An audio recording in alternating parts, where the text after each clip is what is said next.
La Revolución Francesa. 1794. Prisión de Francis Conciergerie. Una fortaleza impenetrable a orillas del río Sena en París. Un lugar frío, húmedo e infestado de ratas, conocido como la antecámara de la muerte. En su interior, la voz de una joven nación está a punto de ser acallada.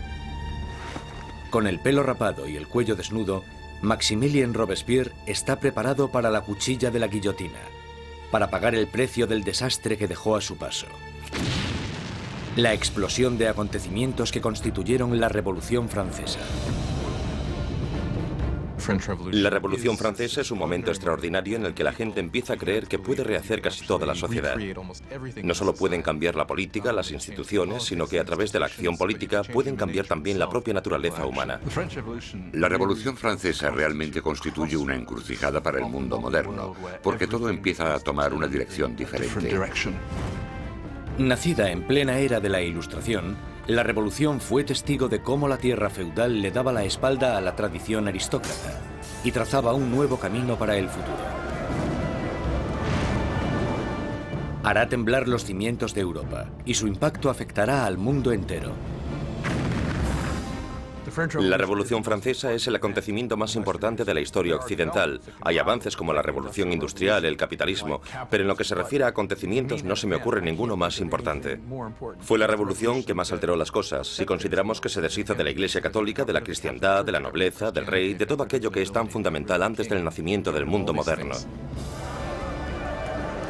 La Revolución Francesa dará de comer a los pobres, traerá la democracia a Francia y establecerá un nuevo orden en la sociedad.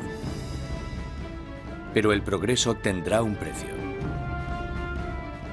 Fue un momento de una extraordinaria esperanza y ambición, y de repente se convirtió en la tragedia más espantosa. Ahora Robespierre está destrozado y derrotado, pero hace solo 2 días se alzaba como el triunfador de la revolución más grande y sangrienta de toda Europa.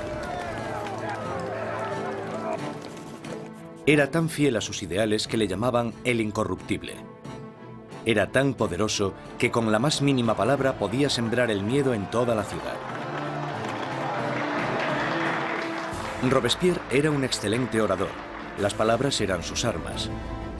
Ahora, silenciadas por un disparo en la mandíbula, espera a que le llegue la misma muerte, rápida y brutal, que él impuso a muchos otros.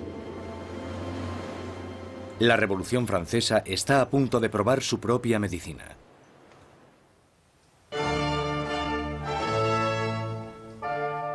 En la primavera de 1770, nadie hubiese podido prever los turbulentos acontecimientos que estaban a punto de suceder. El Palacio de Versalles se llena de distinguidos miembros de la corte real. Acabado en 1682, Versalles fue la obra maestra del rey Luis XIV. Para poner cierta distancia entre él y sus súbditos, Luis XIV se trasladó fuera de la capital de Francia, a un pequeño pueblo a 19 kilómetros al este de París, donde ordenó la construcción del palacio más grandioso de toda Europa. Durante casi 100 años ha sido la residencia de la hasta ahora inquebrantable monarquía de la nación. Y hoy es testigo de una boda muy importante. El nieto del rey Luis XIV, el príncipe Louis Capet, el siguiente en la línea sucesoria al trono, está a punto de casarse.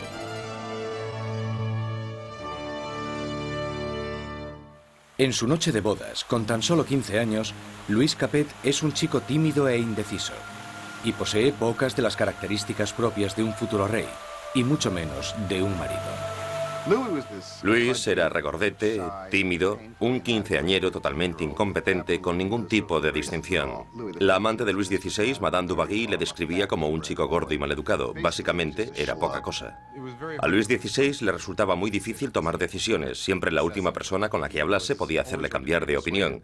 Estas no son las cualidades que tendría que tener un líder. El matrimonio de Luis es una unión política entre la familia real austríaca, los Habsburgos y su propia familia, los Borbones. La boda simboliza el fin de una antigua rivalidad y el principio del establecimiento de nuevos lazos regionales. La futura esposa llega a Francia. una inocente y guapa chiquilla de 14 años. María Antonieta. María Antonieta es archiduquesa de Austria. Es la hija pequeña de la emperatriz María Teresa.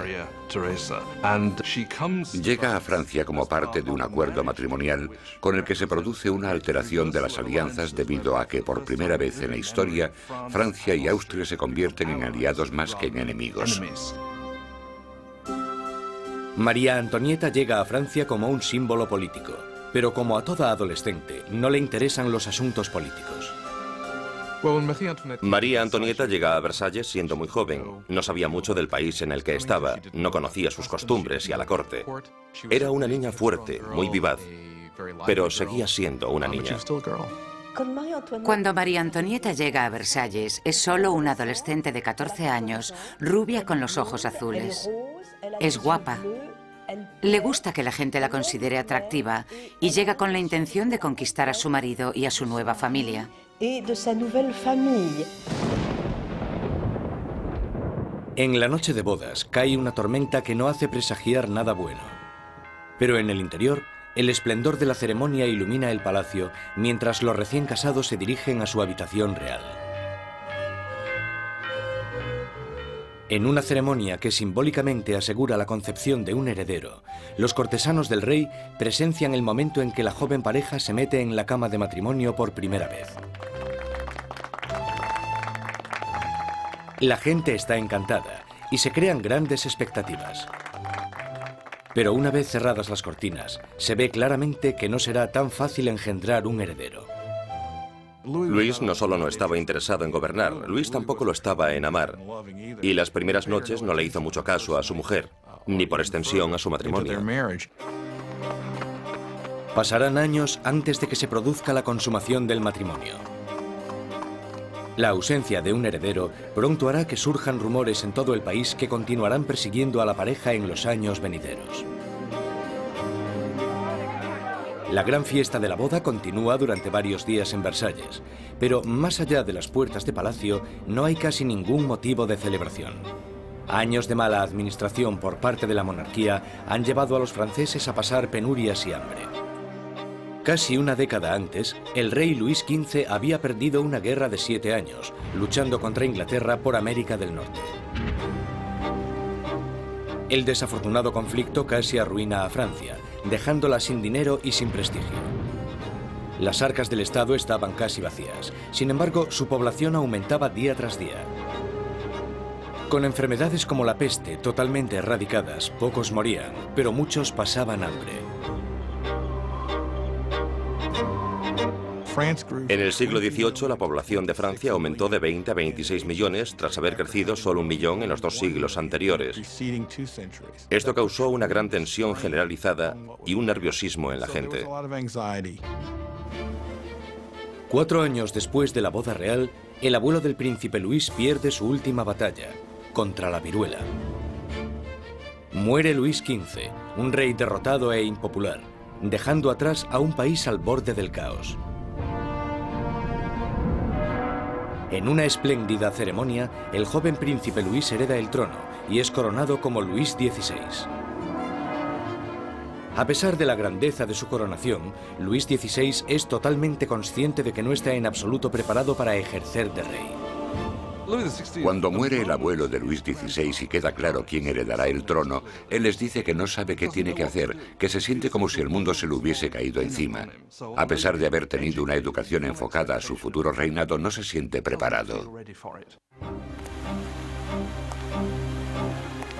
Con un reino en crisis, Luis XVI es el peor hombre para estar al mando. El rey de 20 años reza: protege, Señor, a aquellos que reinan demasiado jóvenes. Instalados en los aposentos reales de Versalles, Luis XVI y María Antonieta empiezan su nueva vida como jóvenes monarcas. Aunque solo a 19 kilómetros, en París, está surgiendo una nueva era. Una era que entra en colisión directa con la monarquía en sí. Es la peligrosa nueva era de las ideas, la era de la Ilustración.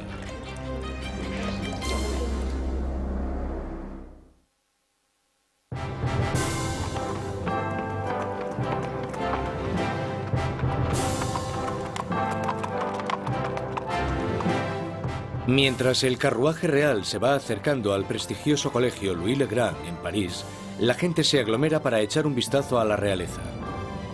Es el momento de darle la bienvenida a París al nuevo rey, Luis XVI, y a su joven esposa.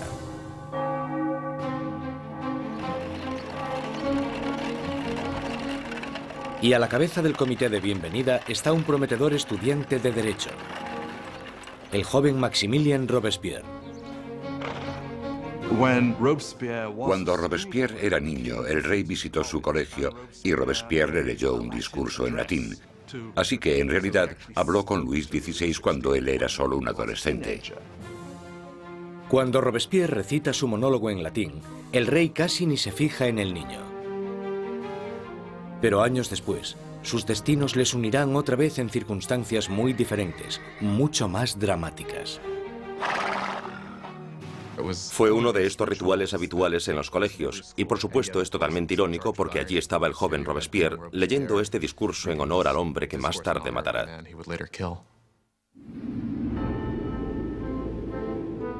Por ahora, su acogida es cariñosa y sus halagos sinceros. La visita de los monarcas puede que ganase los corazones de la gente, pero sus mentes se están inclinando cada vez más hacia una dirección totalmente diferente. Desde la Edad Media, la sociedad europea se había dividido en tres clases distintas, establecidas en el nacimiento. Había una gran división entre la riqueza de la nobleza y el clero y la pobreza de los campesinos. Entonces, en pleno siglo XVIII, la razón y la ciencia empiezan a cuestionar esta tradición. Envuelto por una corriente de innovación y nueva literatura, París es ahora el centro filosófico del mundo. La ciudad es invadida por nuevas corrientes de conocimiento, se abren nuevas posibilidades. Es la era de la Ilustración. La Ilustración es un movimiento que lo que dice es que desconfíes de la autoridad, que desconfíes de todo lo que te hayan contado antes y que pienses por ti mismo, que lo compruebes tú mismo. En la Europa del antiguo régimen te decían lo que tenías que pensar. El clero y los gobernantes te daban la información.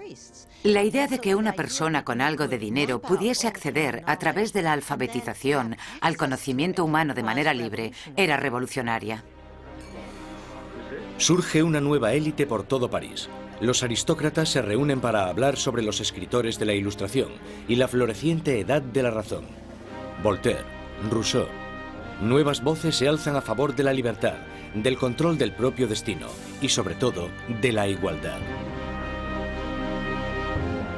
La pasión por esta nueva literatura se desata sobre todo en las clases altas, pero mientras las ideas de la Ilustración van adentrándose en otros estratos de la sociedad, la lucha por la igualdad empezará a amenazar el estilo de vida aristocrático. Es una amenaza porque acabarán cuestionándose por qué los aristócratas son los que tienen privilegios. Se preguntan por qué el mundo está dividido de esta manera. ¿No podemos cambiarlo para que sea un mundo mejor? ¿El progreso no es posible? Esto hará que vaya perdiendo fuerza la idea de que la monarquía, la aristocracia y la jerarquía son algo natural. Para ver aplicadas las ideas de la Ilustración, solo había que echar un vistazo al otro lado del Atlántico, donde los americanos luchaban por independizarse del antiguo enemigo de Francia, Inglaterra. El joven rey Luis quiere vengarse de las derrotas de su abuelo en la guerra y ve su oportunidad en la guerra de la independencia americana. Luis confía a la causa un total de 2.000 millones de libras, lo suficiente para alimentar y dar cobijo a 7 millones de ciudadanos franceses durante un año. La inversión marcará el inicio de un colapso económico en Francia. América lleva a Francia a la bancarrota porque para luchar en esta guerra, los franceses tienen que recaudar una enorme cantidad de dinero. Esto lleva a la monarquía francesa a endeudarse para poder luchar en la guerra de la independencia americana. Y es un elemento crucial en la situación financiera de la monarquía francesa. Mientras Luis XVI manda dinero y tropas al otro lado del Atlántico, María Antonieta se ocupa de generar sus propias deudas. La vida en Versalles es una interminable rutina de rituales arcaicos y formalismos.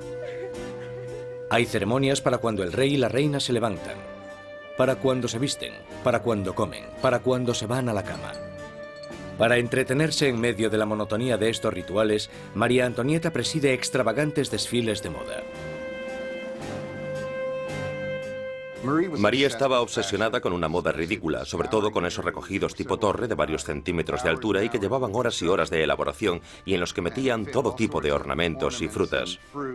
A muchos les parecían una obscenidad. Acabaron representando todos los problemas de ella, de Versalles y a esa cultura.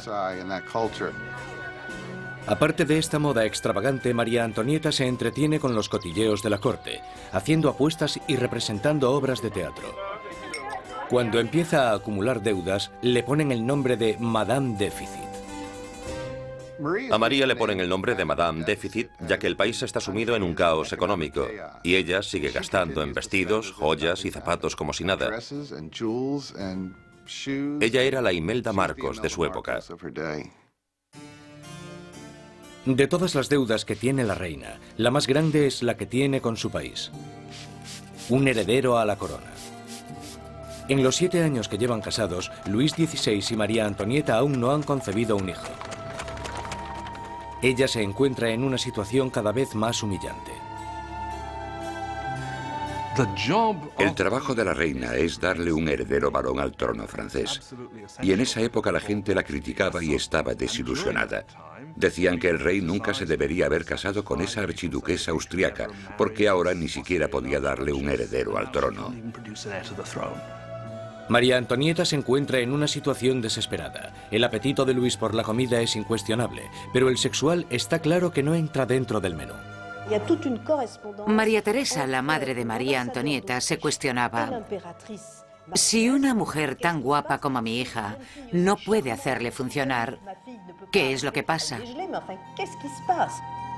Luis XVI y su joven esposa María Antonieta no fueron capaces de concebir un hijo durante 7 años, y esto deslucirá el principio de su reinado. De sobra era conocida su afición de cerrajero. Había un montón de canciones sobre Luis el cerrajero, al que le costaba encontrar el agujero donde meter la llave. El desinterés de Luis XVI por el sexo es visto como una falta de hombría. Después de años de frustración y depresión por parte de la corte, al rey se le diagnostica una enfermedad curable llamada fimosis. Luis tenía una deformidad que hacía que la excitación sexual fuese extremadamente dolorosa, y por tanto no hubo consumación del matrimonio hasta que una operación quirúrgica lo corrigió, pero le aterraba operarse y le llevó años decidirse a hacerlo. Y cuando al final se operó, ¡voilà! Después de una simple operación, la pareja pudo tener su primer bebé, María Teresa. Pero no es fácil reparar el daño que se le ha hecho a la imagen de María Antonieta durante años. Desde principios de 1780, las calumnias habían circulado por todo el país, sátiras pornográficas del rey y de la reina, folletos obscenos que se reían de la impotencia de Luis XVI y retrataban a la reina como una ramera promiscua en una corte pervertida y decadente. Cuando la situación en el campo empeora, la opinión de la gente sobre la monarquía empieza a cambiar. Se producen muchas malas cosechas y la inflación aumenta el precio de la harina, llevando a la escasez de la parte esencial de la dieta francesa, el pan. Pero naturalmente estas privaciones acaban a las puertas de Versalles. Mientras los monarcas continúan viviendo en la extravagancia, las quejas se traspasan al papel. A la corte real se le acusa directamente. ¿Sabe por qué hay tanta gente necesitada? ¿Es acaso que su lujoso estilo de vida devora en un día lo que 1 millar de hombres necesitaría para subsistir? ¿Quién es el hombre que está detrás de estas acusaciones? El mismo joven que solo unos años antes felicitó al rey y a la reina por su coronación. Maximilien Robespierre.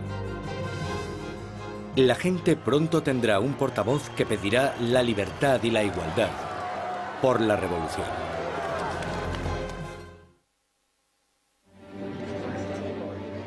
A finales del 1700, Versalles es un oasis de extravagancia, rodeado de una tierra desesperada.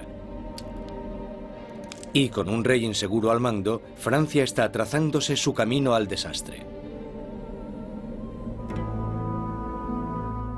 Después de 19 años de matrimonio, Luis tenía 4 hijos. Aún así, como rey sigue siendo impotente. En un intento por demostrar su liderazgo, Luis se mete a hacer reformas financieras. pero su equivocada manera de manejar las finanzas carga a los pobres con muchos impuestos, mientras la nobleza no paga casi nada. Con la economía por los suelos y la gente cada vez más inquieta, parece que incluso Dios está enfadado, golpeando a Francia con el invierno más frío de los últimos 90 años. Si alguna vez hubo intervención divina para empeorar la situación, seguro que fue en el verano de 1788 y la primavera de 1789.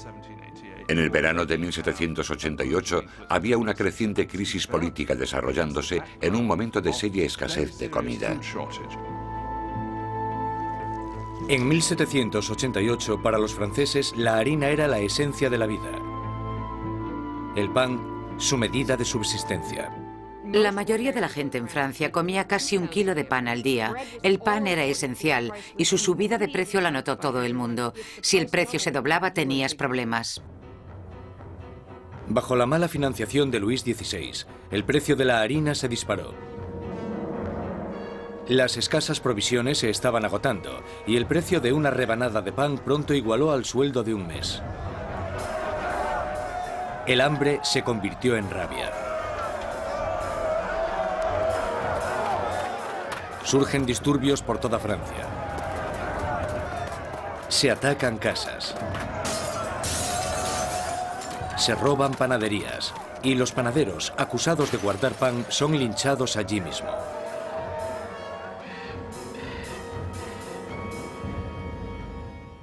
Con la economía destrozada, los bancos fuerzan a Luis XVI a contratar a un ministro de Economía, Jacques Necker. Necker, un pensador progresista, es popular entre la gente de una manera que Luis XVI solo puede envidiar.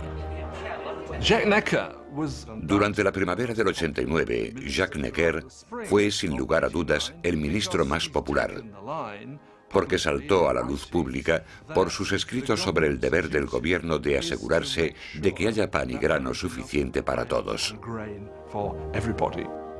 Con la nación en crisis fiscal, Necker insta a Luis XVI a convocar una reunión con el tradicional cuerpo representativo del reino, los Estados Generales. Es la primera vez en 175 años que se reúne a estos representantes. Políticamente, Francia estaba organizada en los llamados 3 estados. El primero era el del clero, el segundo el de la nobleza y el tercero el de todos los demás.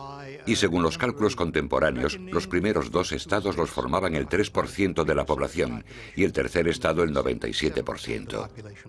Mucha gente pensaba que era muy injusto que este tercer estado, que era la mayoría de la población, tuviese solo 1/3 de los diputados. Consideraban injusto que el Parlamento tuviese 3 cámaras y que las 2 cámaras, la de la nobleza y la del clero, pudieran siempre anular la votación de la plebe.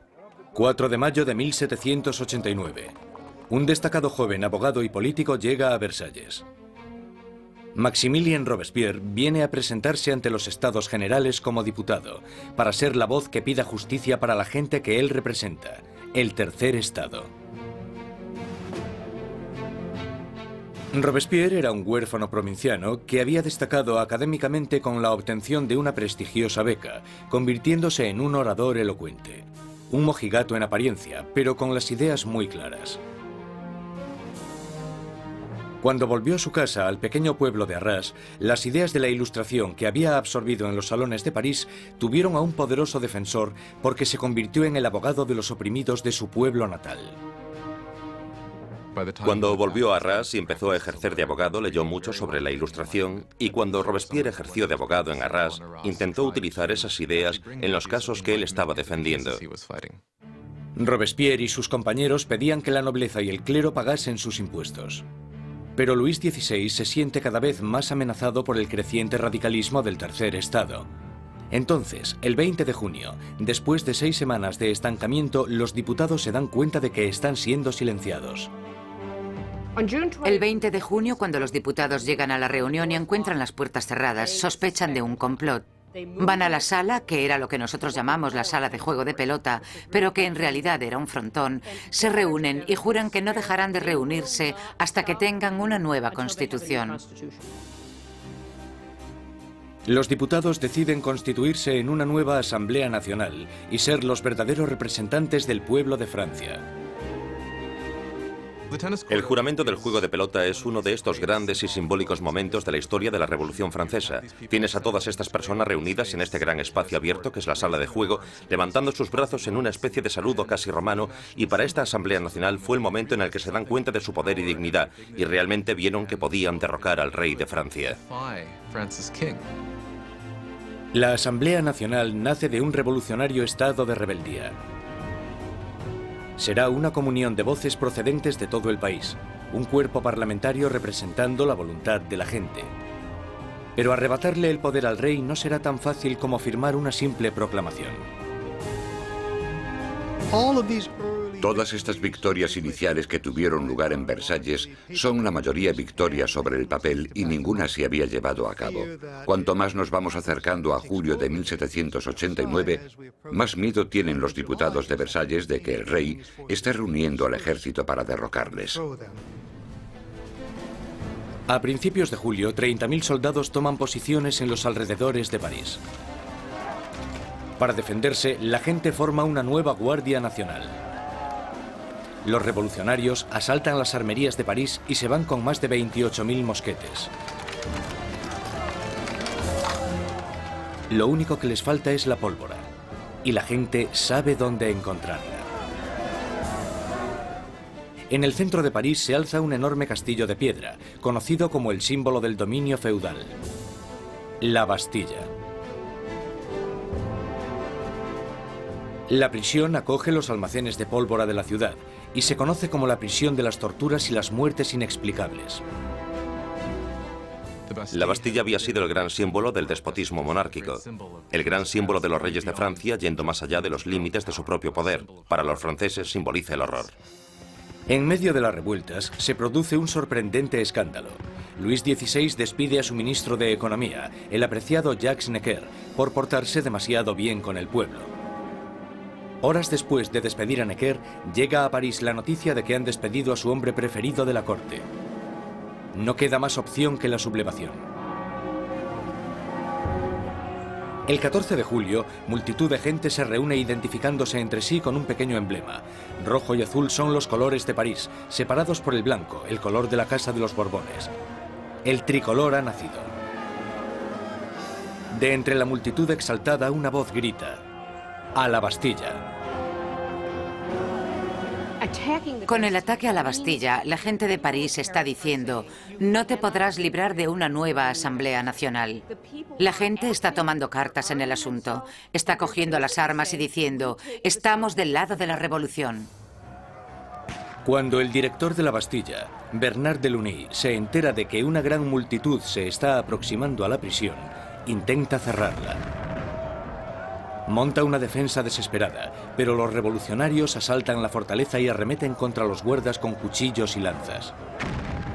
Finalmente, el director de Lugny se rinde, pero la multitud enfurecida le agarra arrastrándole por las calles, le abuchean, le dan patadas y le golpean hasta que grita: «¡Dejadme morir!». La multitud entusiasmada accede con mucho gusto a su petición. Le apuñalan, le disparan y nace una revolucionaria tradición. Su cabeza decapitada desfila por las calles clavada en una lanza. Los diputados de la Asamblea Nacional no condenan inmediatamente este acto de violencia. De hecho, lo aceptan.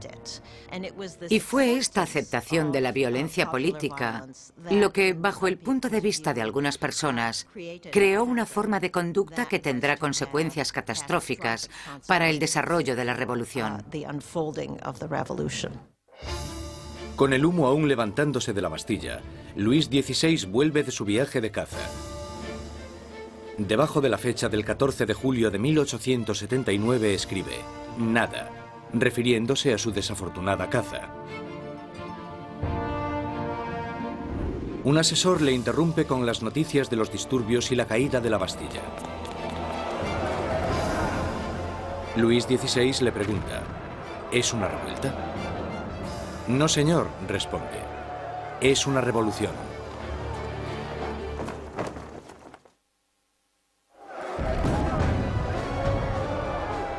La victoria en la Bastilla desata el irrefrenable torrente de la revolución.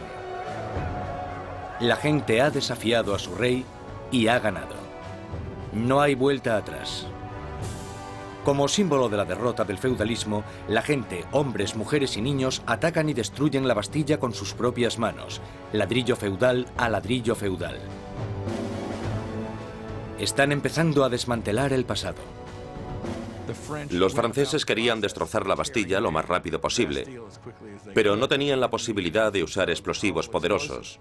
Así que esto se hizo muy despacio, pero con un ímpetu tremendo. Se repartieron los ladrillos y se vendieron como símbolos de la demolición del despotismo. La energía en las calles da un nuevo ímpetu a la Asamblea Nacional. En pocos días se escribe una nueva constitución llamada la Declaración de los Derechos del Hombre y del Ciudadano. En este atrevido documento, las arcaicas distinciones de clases son abolidas y todos los hombres son considerados totalmente iguales. La Declaración de los Derechos del Hombre y del Ciudadano era una declaración promulgada por la Asamblea Nacional en la que se decía que la soberanía pertenecía al pueblo, a la nación. No se hace mención alguna al rey en todo este documento. Por tanto, con la presentación del mismo, la propia Asamblea estaba haciéndose con el poder.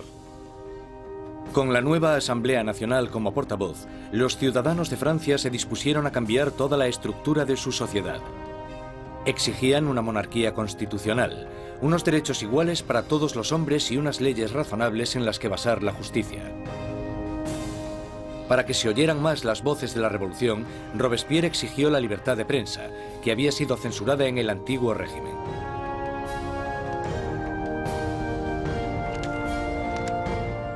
Como resultado, la prensa libre la encabeza l'ami du peuple, el amigo de la gente. Un periódico radical lleno de sermones sarcásticos y provocadores. Es la creación de un exmédico, Jean-Paul Marat. Después de un periodo de fracasos profesionales, Marat acabó viviendo en la pobreza y durante un tiempo encontró refugio en las alcantarillas de París.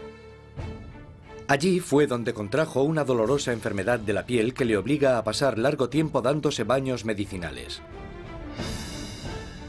Un Marat amargado y fracasado encuentra en la revolución la válvula de escape perfecta para su desgracia.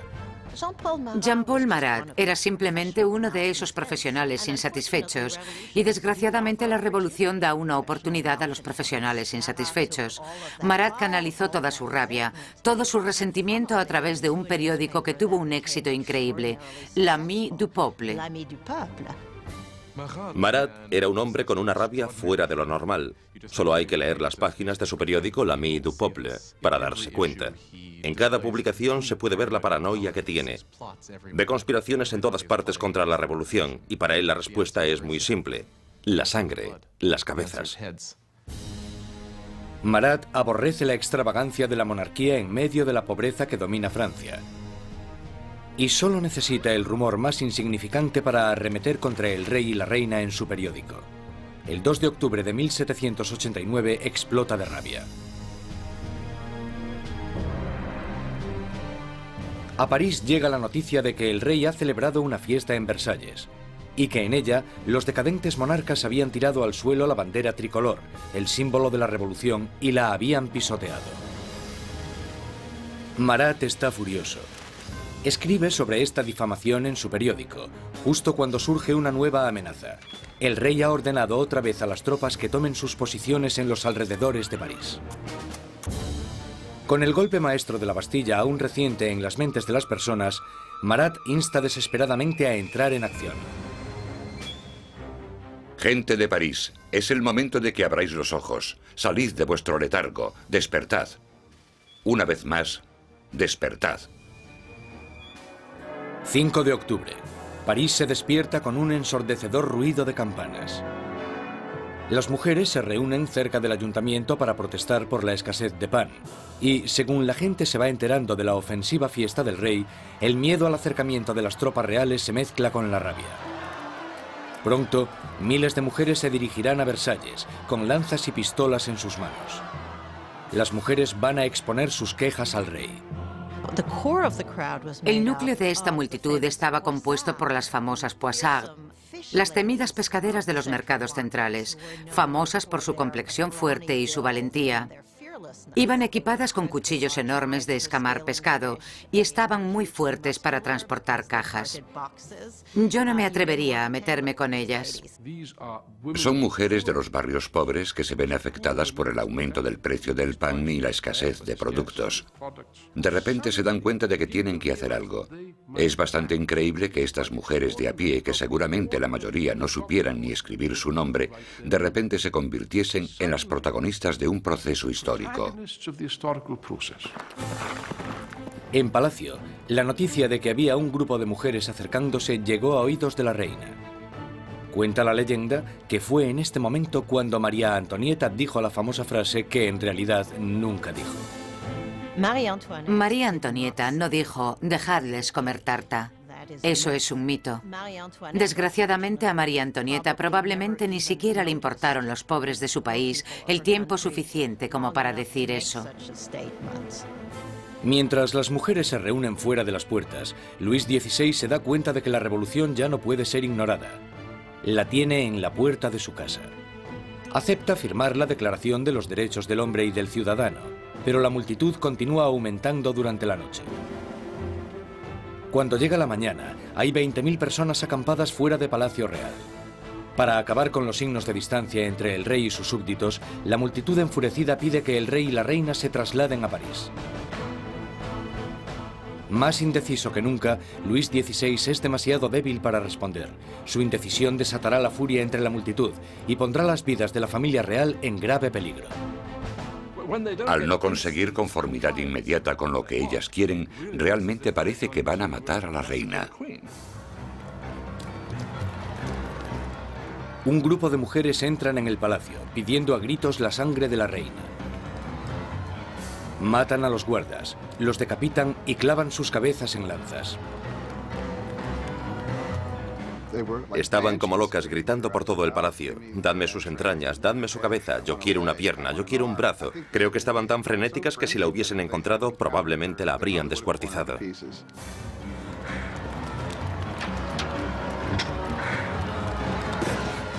Temiendo por su vida, María escapa a los aposentos de Luis XVI solo unos minutos antes de que las mujeres entren en la habitación y hagan trizas su cama. El rey y la reina están ahora a la merced de la multitud. Y lo que la multitud quiere es un poco de atención por parte del rey. La única forma de que las mujeres se calmen es que la familia real acepte ir a París, porque creen que una vez que estén allí, entonces pueden obligarles a hacer lo que la gente de París quiera. 60.000 personas inician la marcha, llevándose de Versalles carros y carretas de harina de la despensa real. El carruaje real es escoltado todo el camino hasta París. El rey y la reina son obligados a ir a París, con las cabezas de los guardas que habían sido masacrados en el castillo. Les habían cortado las cabezas. Es realmente un acto de violencia extrema. Las cabezas se reconstruyen con maquillaje y desfilan delante del carruaje del rey y la reina. El rey y la reina hacen del Palacio de las Tullerías su nuevo hogar. Nunca volverán a ver Versalles. Una vez que la familia real se traslada a París, se convierten en prisioneros de París. Ellos lo saben y todos lo saben. Tienen grandes limitaciones de lo que pueden hacer. Son los prisioneros de la capital, de eso no hay duda. Abandonan Versalles y la asamblea se traslada a París. El poder está ahora en manos de la gente.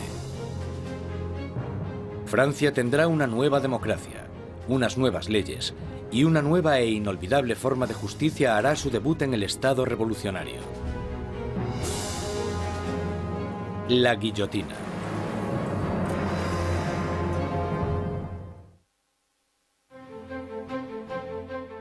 Mayo de 1791. Han pasado ya casi 2 años desde que la familia real y la Asamblea Nacional se trasladaron a París.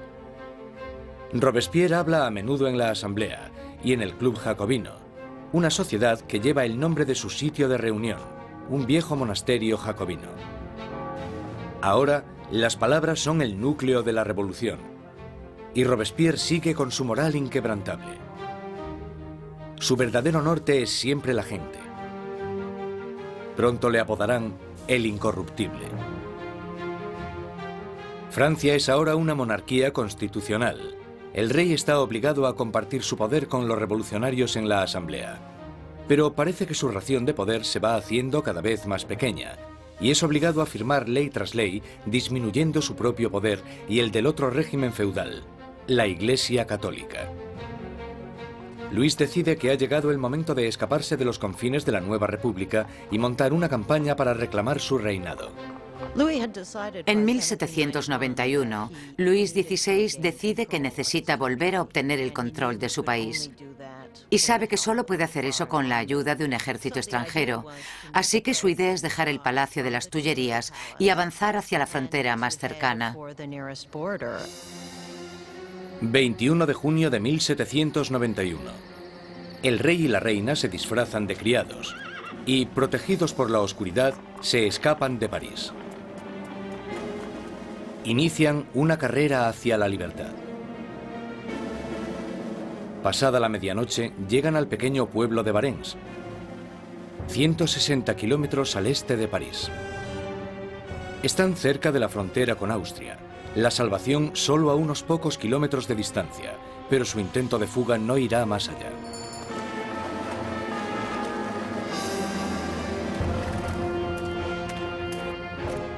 Los rumores del viaje de los monarcas les habían precedido.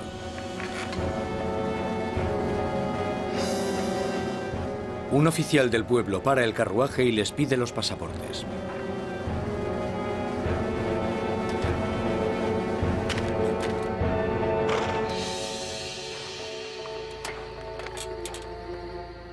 Las sospechas del oficial se confirman. Es la firma del rey. El hombre está impresionado, pero los guardias revolucionarios de cerca de allí no se sienten nada intimidados por esto. Él espera todo el tiempo que la gente le reconozca y que se produzca una rebelión a su favor, y para su horror y sorpresa, no se alegran de verle. Ven que está intentando escapar y lo que pasa es que le arrestan y se lo llevan de vuelta. La idea de que el monarca había intentado abandonar a su pueblo era psicológicamente catastrófica. El acontecimiento realmente rompió el lazo que unía a Luis XVI con sus súbditos. Ahora no solo tenían un rey superficial, sino que tenían un rey que obviamente también era un traidor. Con los enemigos oficiales de la familia real en el poder, este pasa de Luis XVI, ahora un rey prisionero, a los revolucionarios de la Asamblea. Al mando del gobierno revolucionario está Robespierre. Él brilla en lo alto del podio, dictando órdenes de todo tipo.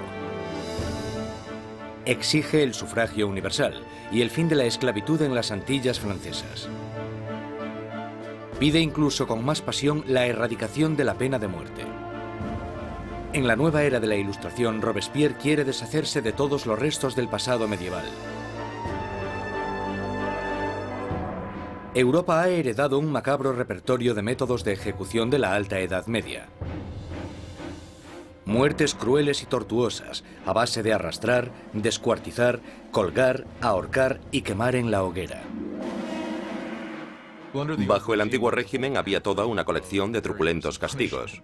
La decapitación estaba reservada para la nobleza, y algo que la revolución quería desde el principio era que todo el mundo tuviese una muerte igual. Querían simbólicamente que todos pudiesen tener el mismo castigo. A pesar de la oposición de Robespierre, una nueva máquina de matar toma protagonismo en París. El inventor y físico Joseph Ignace Guillotin diseña una nueva máquina de decapitación, convirtiendo la antigua decapitación en una experiencia humanitaria. El doctor Guillotin describe su nuevo aparato a la Asamblea. El mecanismo cae como un rayo. La cabeza sale volando. La sangre se desparrama. El hombre está muerto.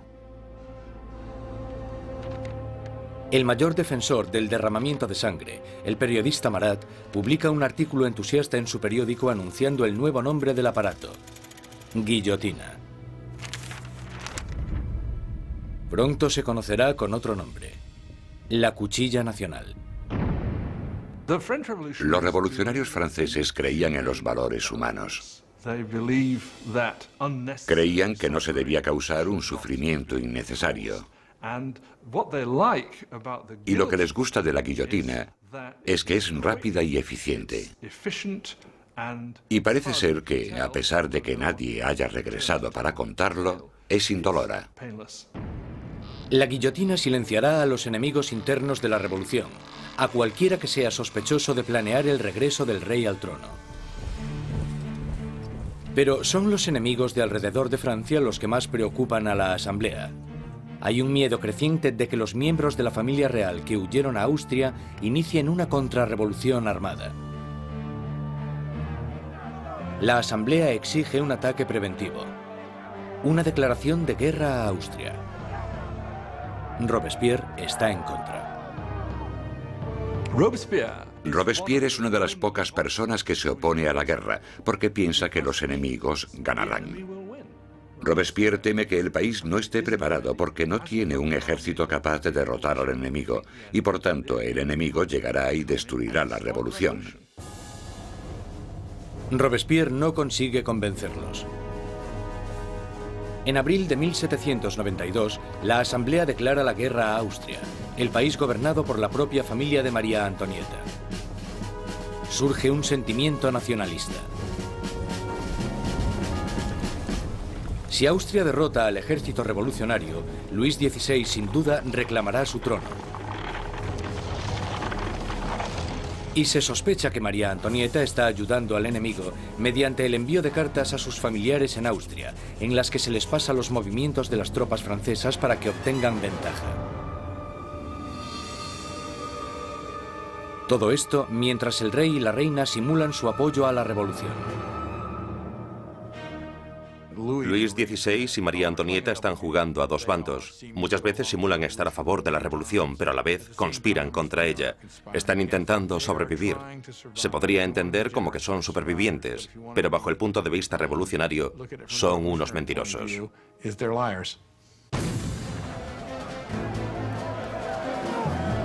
Con el ejército francés sufriendo grandes pérdidas en la frontera, llega la noticia de que en París el aliado de Austria, Prusia, se ha unido a la invasión.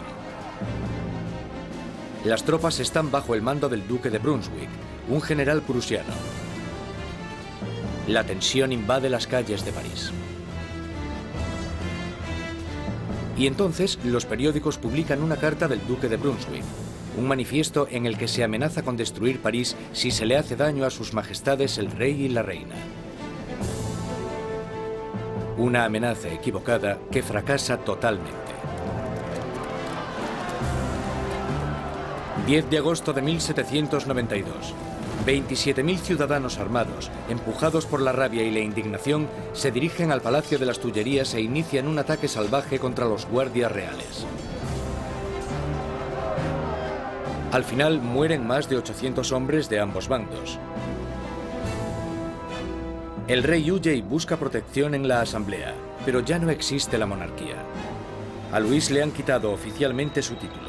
Ha nacido la República Francesa. La cuchilla de la guillotina es bautizada con la sangre de los restantes guardias de Luis XVI.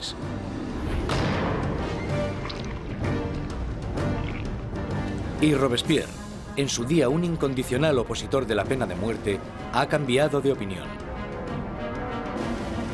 El nacimiento de una nueva república solo puede iniciarse con la muerte de un rey. El nuevo y espeluznante aparato del doctor Guillotin se cierne sobre París como una advertencia: el castigo por desobedecer la ley y el orden. Recientemente bautizado con la sangre de los guardias del rey, pronto terminará también con la vida del rey. En agosto de 1792, con el rey destronado y la familia real metida en prisión, Robespierre y sus jacobinos están sumidos en una lucha por el control del gobierno nacional contra los girondinos, los moderados de la Asamblea. Pero en las calles de París hay un nuevo movimiento político. Como símbolo de su rechazo a la tradición aristocrática, los ciudadanos de a pie se niegan a llevar los calzones o culottes de los aristócratas. Se hacen llamar los sans-culottes, los sin calzones. Los sans-culottes se consideran los verdaderos representantes del pueblo francés, no eran de los más pobres. Solían ser artistas y tenderos bastante bien avenidos, gente de ese estilo, pero al menos trabajaban con sus propias manos. No ponerse los calzones, los culottes, para ellos simbolizaba sencillamente que no eran aristócratas, que eran gente normal. Los sans-culottes toman el control del gobierno de la ciudad de París, mientras que los jacobinos y los girondinos incitan al país a no apoyar a la Asamblea Nacional, ahora llamada la Convención. La Convención está luchando por el control del ejército francés, que está rápidamente perdiendo territorios contra Austria y Prusia. Mientras en la frontera se sigue luchando contra los enemigos, el gobierno revolucionario toma medidas enérgicas contra los enemigos de la ciudad, los traidores monárquicos que podrían poner a París en manos de los invasores. Más de 100 personas son arrestadas y metidas en prisión, curas, periodistas y hombres y mujeres de a pie. Robespierre se centra en la crisis interna, pero su amigo, el ministro de Justicia, Georges Danton, incita a todos los hombres, jóvenes y adultos a que se unan al campo de batalla. Es sociable y llamativo, todo lo que Robespierre no es. Pronto, el nombre de Danton se empieza a oír por todo París. Danton es un personaje lleno de vida, grandilocuente. Un bebedor empedernido, libertino, que a pesar de pertenecer a la clase alta, al contrario que Robespierre, es capaz de identificarse totalmente con los trabajadores, de una manera que Robespierre simplemente no puede. Según se va acercando el enemigo, la convincente retórica de Danton moviliza a la gente, haciendo que muchos se decidan a acudir al frente. Hay un momento muy famoso en el que los ejércitos austríaco y prusiano les están invadiendo, y él se pone delante de la gente y grita eso de: para vencer nos hace falta audacia, más audacia y siempre audacia. Realmente es una persona capaz de dirigir a un país en la lucha contra el invasor. Es un momento extraordinario.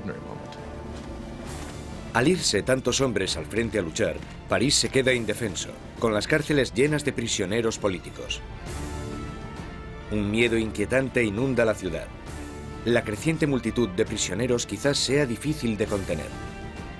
Marat lanza a los ciudadanos revolucionarios una propuesta sangrienta: bajar a las prisiones y matar a todos los que estén dentro. Los ejércitos extranjeros estaban acercándose a París. Si llegan a entrar en contacto en París con los enemigos de la revolución en las prisiones, entonces esto hubiera dado lugar a algo terrible desde el punto de vista de la gente. En la primera semana de septiembre llegan malas noticias del frente. Prusia ha tomado Verdun, una ciudad en el camino de París. Ahora el enemigo está solo a unos kilómetros de distancia. El miedo que asolaba París explota. Los sans-culottes entran en las prisiones e inician un violento ataque contra los presos de la ciudad. No dejarán vivo a ningún traidor. Los sans-culottes entraron en las prisiones, sobre todo aquellas donde estaban encerrados los curas refractarios, donde estaban los nobles y donde estaban los presos políticos, y empezaron a llevar a cabo sus propios juicios improvisados, que eran muy cortos, y la mayoría de las veces acababan en muerte.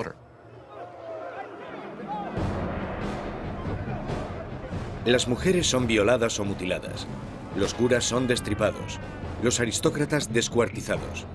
En la primera masacre, más de 1.600 personas son asesinadas en solo unos días. Cuando la noticia de las masacres de septiembre se extiende por Europa, los enemigos de la revolución sienten repulsión.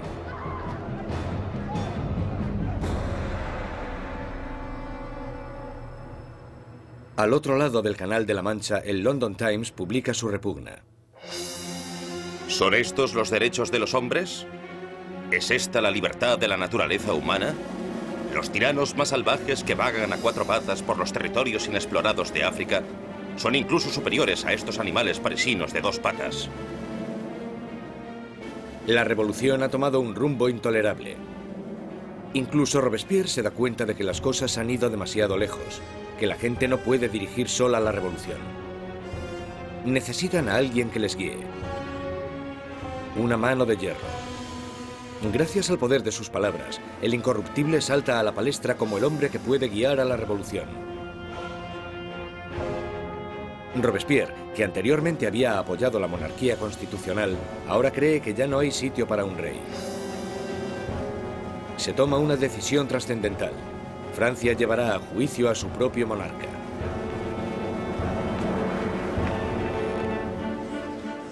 Con el veredicto reducido a una mera conclusión, el único debate sobre la mesa es la condena. Los moderados, los girondinos, piden que no se acabe con su vida, y esto les deja a un lado de la convención.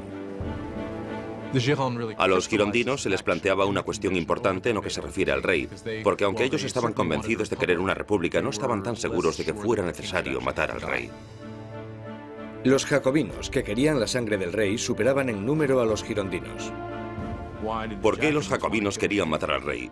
Yo creo que porque, como muy bien dijo Robespierre, para que la revolución pueda vivir hay que matar al rey. Si está bien que haya un rey, entonces algo va mal en la revolución. En todos los sistemas que existen, solo hay un castigo para la traición, y esa es la muerte. Por tanto, en ese sentido, si el rey es culpable de traicionar a su país en tiempos de guerra, entonces la conclusión es que debe sufrir la muerte de un traidor. El 20 de enero de 1793, Luis XVI es declarado culpable. Se dicta sentencia. El rey debe morir.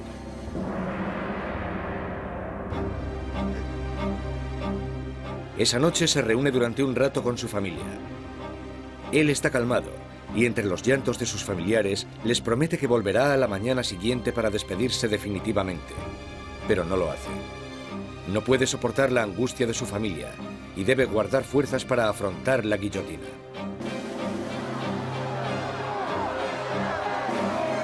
A la mañana siguiente, un carruaje lleva a Luis XVI al patíbulo. Estoicamente camina hacia la guillotina.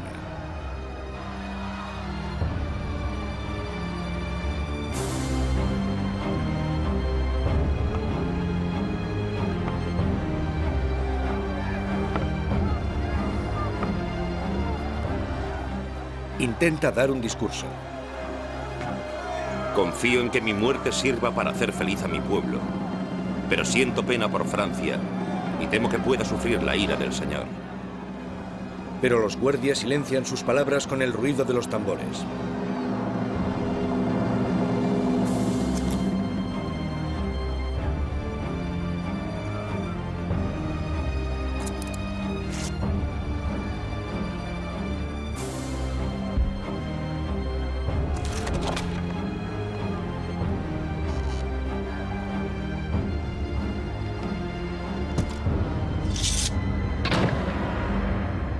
A las 10:22 de la mañana se acaba con la vida del hombre que fue rey de Francia. Desde la prisión del templo, María Antonieta oye los disparos de los cañones, anunciando la muerte de su marido. Se desploma del disgusto.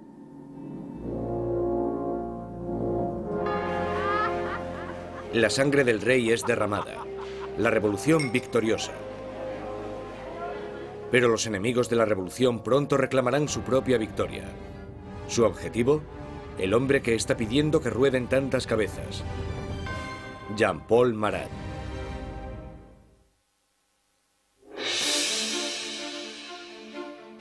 La ejecución del rey Luis XVI marca la victoria definitiva para los revolucionarios.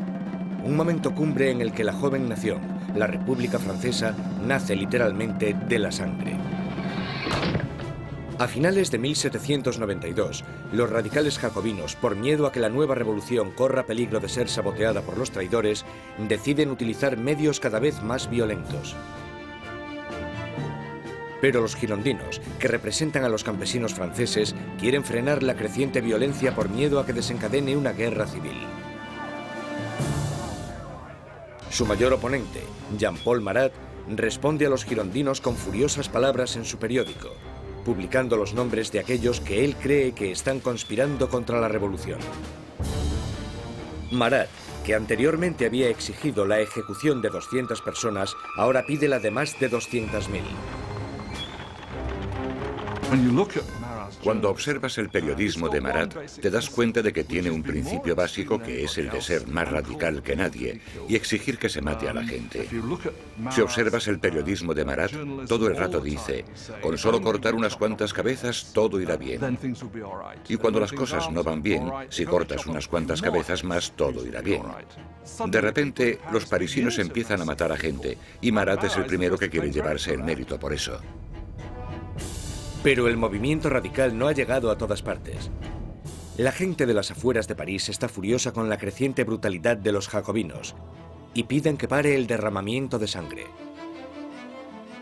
Este mensaje llega a oídos de la encantadora Charlotte Corday, una chica provinciana sencilla pero a la vez segura de sí misma. Charlotte Corday es una mujer corriente de la ciudad de Caen que está horrorizada por las muertes que están sucediendo y quizás con razón considera que Marat es el principal responsable de todo esto.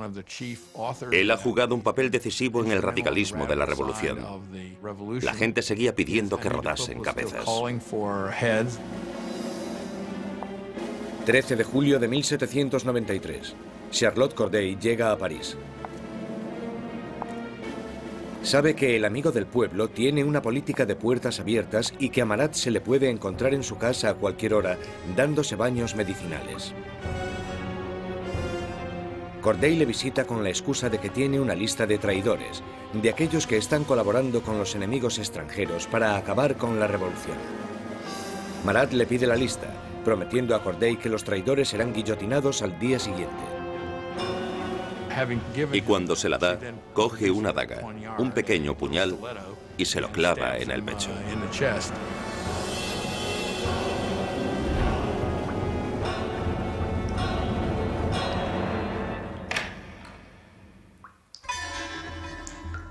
El llamado amigo del pueblo muere en el acto. La furiosa voz de su periódico es silenciada.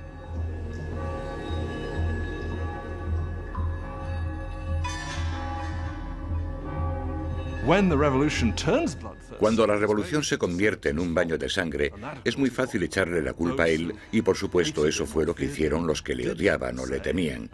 Y esa es una de las razones por las que Charlotte Corday lo asesina en 1793, porque cree que él es el responsable de muchas de las sangrientas atrocidades que han ocurrido. Corday no intenta escapar. En el juicio declara que no está arrepentida.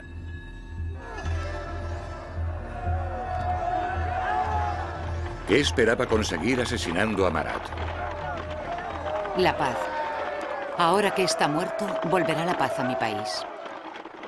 Charlotte Corday es rápidamente ejecutada y su sueño de paz muere con ella. Ha matado a Marat el hombre, pero ha creado a Marat la leyenda, y su famosa muerte es retratada por un pintor revolucionario, Jacques-Louis David. Se convirtió en un mártir. Se convirtió en algo casi como una figura religiosa. Había gente que incluso le rezaba, decían corazón de Jesús, corazón de Marat. En su funeral llegaron a hacer cosas como coger el baño donde le habían matado y ponerlo en el altar casi como si fuera una especie de crucifijo. Si te fijas en el cuadro de David de la muerte de Marat, el cuerpo de Marat está colocado exactamente igual que el cuerpo de Jesús en las representaciones clásicas de la piedad, el descenso de la cruz. Así que, claramente, se está asociando a Marat con Cristo. Y Marat representa una nueva especie de Dios en la República Radical. Robespierre está celoso de la adoración por Marat, pero él, siempre tan pragmático, dirige su atención a los asuntos más urgentes. Porque aunque Marat haya muerto, sigue habiendo otros que quieren que se derrame sangre. Sangre real. La Conciergerie, la oscura antecámara de la muerte. 8 meses después de la ejecución de su marido y apenas unos días después de la ejecución de Charlotte Corday, encierran aquí a María Antonieta, en una horrible celda totalmente sola. Una de las cosas más terribles que le suceden a María Antonieta es que después de la ejecución de Luis XVI, le quitan a sus hijos. Sus hijos eran lo más importante para ella y sabía que los revolucionarios someterían a su hijo a terribles torturas para que se olvidase de sus orígenes reales. Y parece que ella estaba en lo cierto. En tan solo un par de años, su hijo murió por causa del terrible abandono y las torturas a las que era sometido. María Antonieta, la que fuera una joven presumida, tiene ahora solo 38 años, pero la revolución la ha envejecido mucho más. María Antonieta era una mujer muy guapa, elegante, hasta que llegó la revolución. A partir de 1788 empezó a adelgazar. El pelo se le llenó de canas, dejó de ser coqueta y de ponerse guapa. Adelgazó muchísimo. El día del juicio estaba irreconocible. El 15 de octubre se celebra el juicio de María Antonieta y es acusada de traición y de dilapidar los fondos nacionales. Las pocas pruebas que se presentan son basadas en espantosos y vengativos rumores. Una acusación se añade a la lista. Es acusada de incesto con su hijo. Ante esta acusación, María Antonieta se alza para defenderse. Apelo a la conciencia y a los sentimientos de todas las madres presentes para saber si hay alguna de vosotras que no se estremezca ante la idea de semejante horror. Y en ese momento hubo un cambio de tercio porque todas las mujeres se sintieron culpables y se dieron cuenta de que habían llegado demasiado lejos con esas acusaciones. María Antonieta tiene esperanzas de que, en un momento de compasión pública, la deporten a Austria, pero sus esperanzas se echan por tierra cuando se entrega la sentencia. Correrá el mismo destino que su marido. María Antonieta estaba en cierto sentido condenada desde el principio. Era el símbolo de la alianza austríaca que había demostrado ser desastrosa para Francia. Ella era, junto con su marido, el hazmerreír de la gente debido al aparente fracaso sexual de su matrimonio. Y ella era un símbolo de la cultura monárquica en una época en la que la propia cultura monárquica era vista como algo totalmente corrupto y perjudicial para el país. Así que por todas estas razones, era odiada como ninguna otra reina había sido odiada jamás. Era vilipendiada e injuriada. Desde su celda, María Antonieta escribe una última carta despidiéndose de sus hijos y de su familia, prometiendo ser valiente. Le cortan su pelo blanco y largo para prepararle para la guillotina.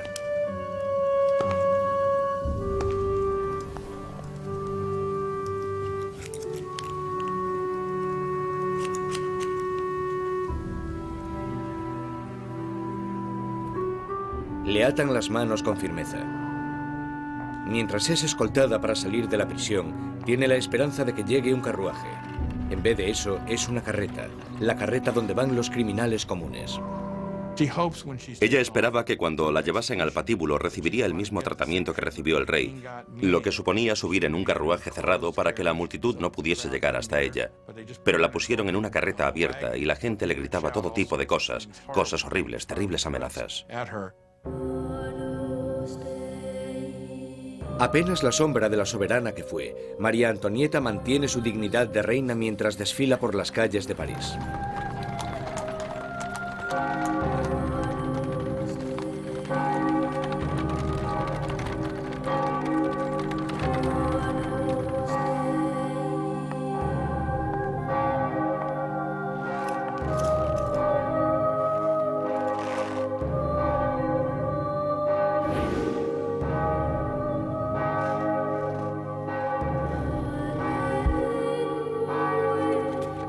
Su nombre y las acusaciones contra ella se leen en voz alta.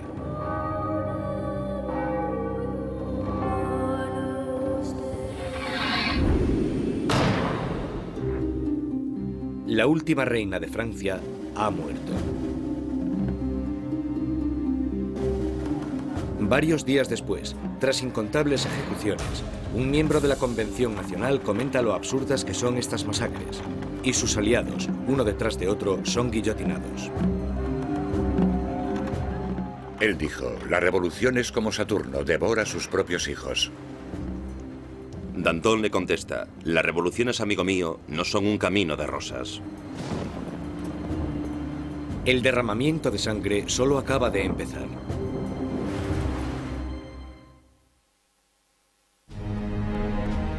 Septiembre de 1793. 4 años de revolución y Francia está siendo totalmente destrozada.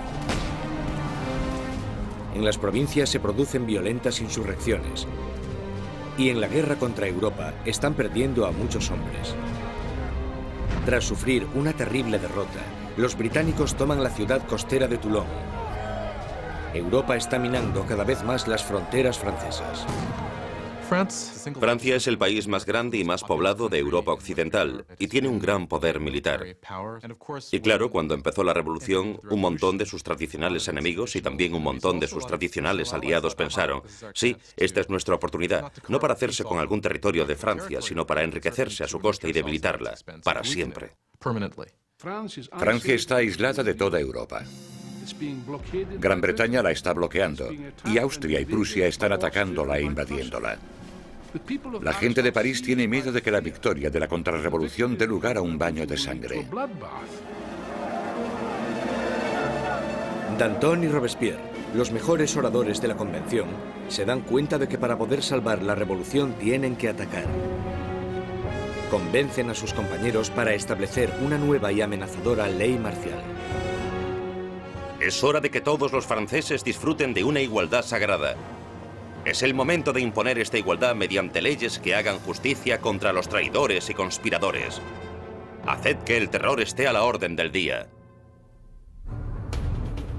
Esto inicia un nuevo capítulo en la revolución. Un periodo de represión violenta llamado el terror. En un increíble cambio de tercio, los revolucionarios suspenden la nueva constitución y todos los derechos que garantizaba. Se colocan policías de paisano por todo el país. Cualquier persona sospechosa de realizar actividades contrarrevolucionarias es perseguida, sometida a un juicio rápido y mandada a la guillotina. El reino del terror fue concebido como un gobierno de emergencia. Lo que ellos entendían como terror se basaba en sembrar el terror en los corazones de los enemigos de la República. Por lo tanto, digamos que o estaban muertos de miedo o eran arrestados y liquidados.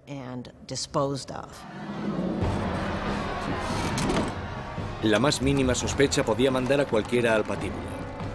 Políticos que hablasen bien de la difunta monarquía, cualquiera que utilizase el antiguo monsieur o madame en vez del nuevo vocablo, ciudadanos. El miedo llena el aire. Los vecinos denuncian a sus vecinos. El incesante movimiento de las carretas de la muerte resuena en todas las calles de París.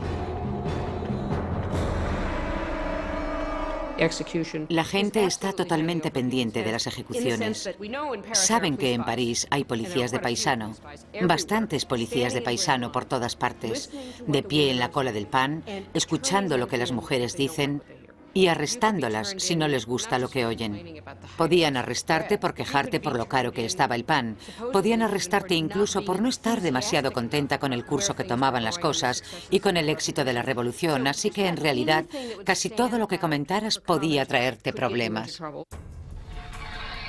La Asamblea constituye un tribunal revolucionario, acelerando los juicios y las ejecuciones con una eficacia implacable. Para consolidar el poder, forman un consejo de 12 hombres y lo denominan el Comité de Seguridad Pública. A la larga, el poder tuvo que ser delegado en un grupo más pequeño, que se convirtió en el Comité de la Seguridad Pública. Al final eran 12 personas que gobernaban Francia como una dictadura colectiva. Por sus discursos magistrales y su visión revolucionaria, Robespierre enseguida se convierte en el portavoz del comité. Y su voz está pidiendo que se derrame más sangre. Una de las ironías de la vida política de Robespierre es que desde el principio él estaba totalmente en contra de la pena de muerte. Y por supuesto se tendrá que comer sus propias palabras cuando más tarde se convierta en un defensor acérrimo del terror y la guillotina. Nunca llegó a responder a eso directamente, excepto cuando dijo: bueno, los tiempos han cambiado. La revolución había vuelto implacable a Robespierre. El que fuera un apasionado defensor de la libertad de prensa ahora restituye la censura, vestigio del antiguo régimen.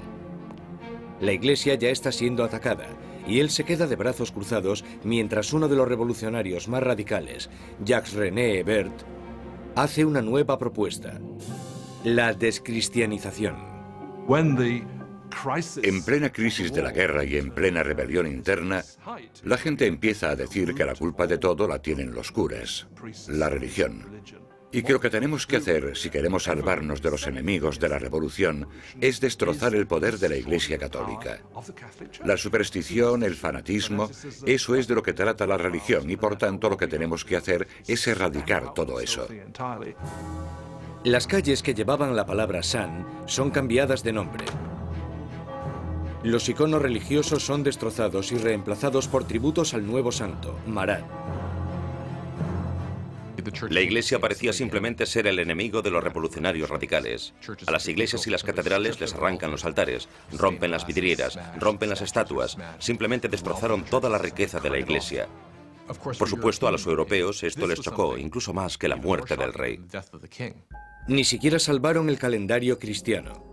Los años ya no son numerados a partir del nacimiento de Cristo, sino a partir de septiembre de 1792, el año del derrocamiento de la monarquía. Ahora es el año 1. A los meses se les da un nuevo nombre según las estaciones. Julio se convierte en Termidor, abril en Floreal. Los meses duran 3 semanas, cada una de 10 días de duración. El calendario revolucionario seguramente fue diseñado como una especie de arma contra el cristianismo, contra la creencia cristiana. Por supuesto, al tener una semana de 10 días, la gente ya no sabría cuándo era domingo. Eso era lo que esperaban.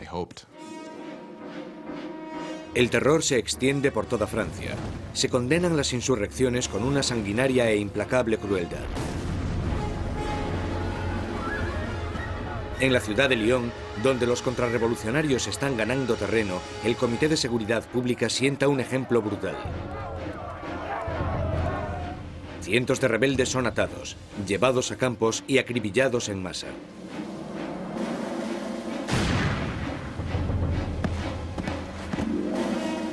Una región llamada la Vendée, al oeste de Francia, también se ha convertido en bastión de la contrarrevolución. Barcas llenas de rebeldes y curas atados entre sí son hundidas sin piedad. Más de 100.000 personas son asesinadas solo en la zona de la Vendée. En París, la hoja de la cuchilla cae a un ritmo aún más frenético.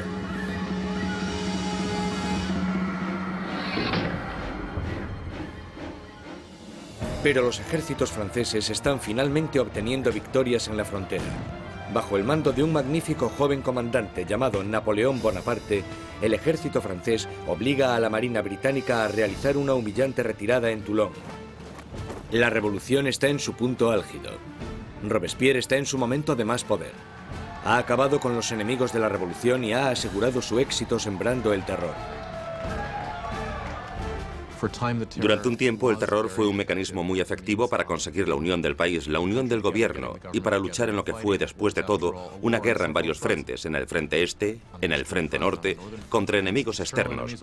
Una guerra civil en la zona de la Vendée, que fue la más sangrienta de todas, y también una guerra civil contra los girondinos y otros revolucionarios en contra del gobierno.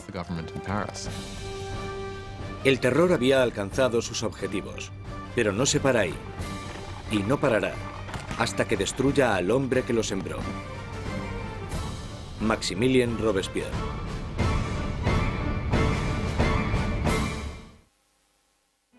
Con la sangre del terror, Maximilien Robespierre ha rescatado a la revolución.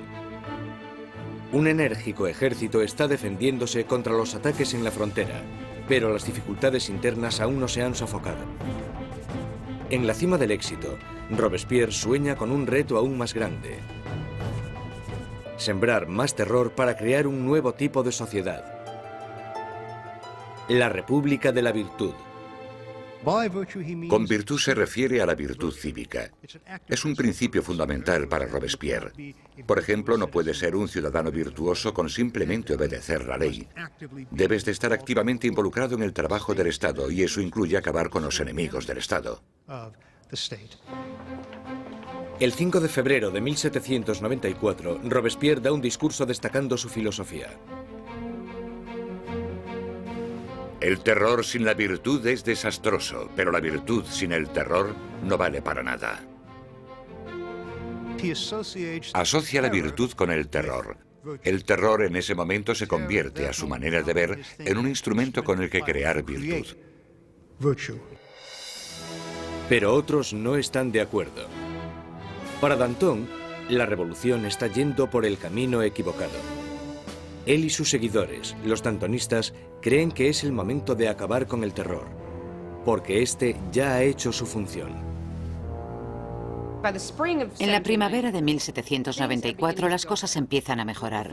Ya no hay tantos problemas con la comida, la campaña de guerra está yendo mejor y Danton está diciendo básicamente que necesitan establecer una nueva base de gobierno, moverse hacia la normalización.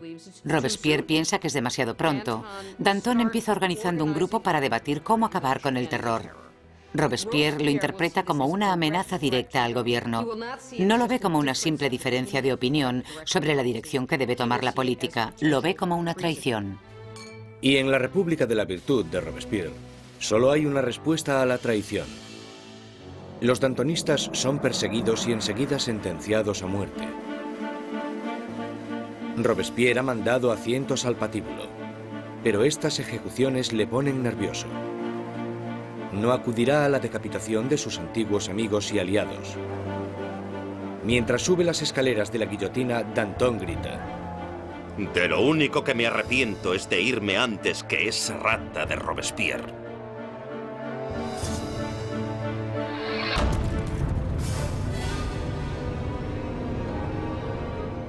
Con los dantonistas fuera de su camino, Robespierre inicia en Francia un periodo aún más sangriento y terrorífico. El Gran Terror. El Gran Terror es el nombre de la última fase del terror que duró desde la primavera hasta el verano de 1794. En este periodo, el ritmo de las ejecuciones empieza a aumentar de verdad, con lo que se desata el miedo, principalmente en París, aunque en todo el país empieza a aumentar de manera exponencial. Se calcula que al mes en París se realizaban 800 ejecuciones, y al final del periodo incluso más. El verdugo de París está más ocupado que nunca. Pero el 6 de junio de 1794, las carretas de la muerte dejan de sonar. La guillotina permanece silenciosa. Robespierre ha declarado un nuevo día de fiesta religiosa, el Festival del Ser Supremo. Quiere reemplazar al viejo dios católico por uno nuevo, la diosa de la razón. Dicen que Robespierre nunca apoyó las políticas ateas. Él pensaba que la gente necesitaba creer en una divinidad y ayudó a introducir este culto, que se llamaba el culto al Ser Supremo. Y creo que fue en junio de 1794 cuando se colocó este increíble escenario, con coros de gente vestida de blanco cantando, y se construyó esta especie de montaña de papel maché en el centro de París. Y en el momento más importante de la ceremonia, el propio Robespierre salió de la cima de esta montaña vestido con una toga y caminando montaña abajo. Y creo que en ese momento un montón de gente pensó: vale, ¿quién se cree que es? ¿Acaso se cree que es Dios? ¿Acaso se cree que es el rey? Mientras el Gran Terror se descontrola, los aliados de Robespierre se dan cuenta de que ha perdido totalmente el contacto con la realidad. Hay algunos que piensan que Robespierre realmente había llegado a un punto tan extremo e irracional que ya no había vuelta atrás. Unos creen que su fanatismo le ha superado y otros que simplemente se ha vuelto loco. Una vez más, Robespierre centra sus sospechas en aquellos que están cerca de él. El 27 de junio, ahora el 9 de Thermidor, aparece en la convención y da un discurso lleno de amenazas. Será el último discurso que dará. Robespierre comete un error. Anuncia que tiene una nueva lista de enemigos de la República, pero no quiere darla. Todo el mundo teme estar en ella. Y cuando al día siguiente decide hacerla pública, le arrestan antes de hablar. Un improvisado coro de voces grita a Robespierre. Él les mira en silencio. Los diputados le acusan de rebeldía e inmediatamente le retiran de la convención. Robespierre y varios de sus aliados son llevados al ayuntamiento, donde permanecen vigilados durante la noche. Por la mañana temprano se oyen disparos y los guardias corren al segundo piso. Abren las puertas y se encuentran con una escena espeluznante. Uno de los aliados de Robespierre se ha tirado por una ventana. Otro se ha pegado un tiro en la cabeza. Y a Robespierre lo encuentran semi-inconsciente, con una herida de bala en la cara y la mandíbula destrozada por un supuesto intento de suicidio.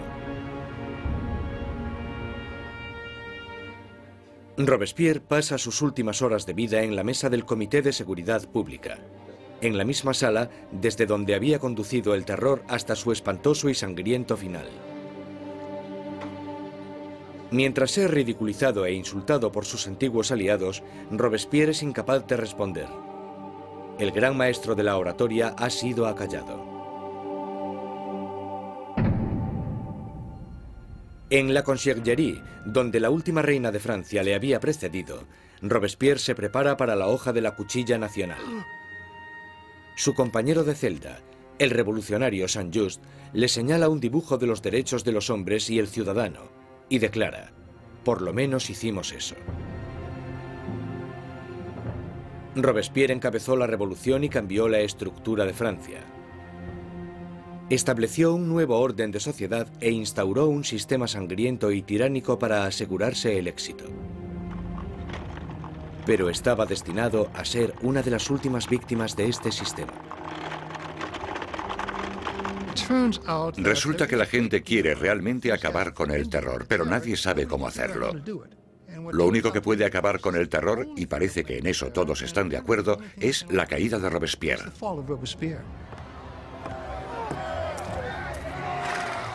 El 27 de julio de 1794, la guillotina acaba con el incorruptible. Y la última sangre del terror es derramada. El terror muere con Robespierre, pero la revolución no. Los derechos del hombre, la democracia, la nueva república. Los logros de la revolución sobrevivirán más que cualquiera de los propios revolucionarios. Francia entrará en un periodo de incertidumbre, paralizada por el miedo a otro terror, o incluso algo peor: la vuelta a la pasada monarquía opresiva. Pasarán 5 años de estancamiento, hasta que, una vez más, el poder se consolide en manos de un único hombre, Napoleón Bonaparte. Los historiadores no se ponen de acuerdo sobre cuándo terminó la revolución. Algunos creen que terminó con la subida al poder de Napoleón. Otros mantienen que la revolución continuó hasta el siglo XIX e incluso más allá. La Revolución Francesa es un momento en el que la gente toma por primera vez las riendas de su propio destino.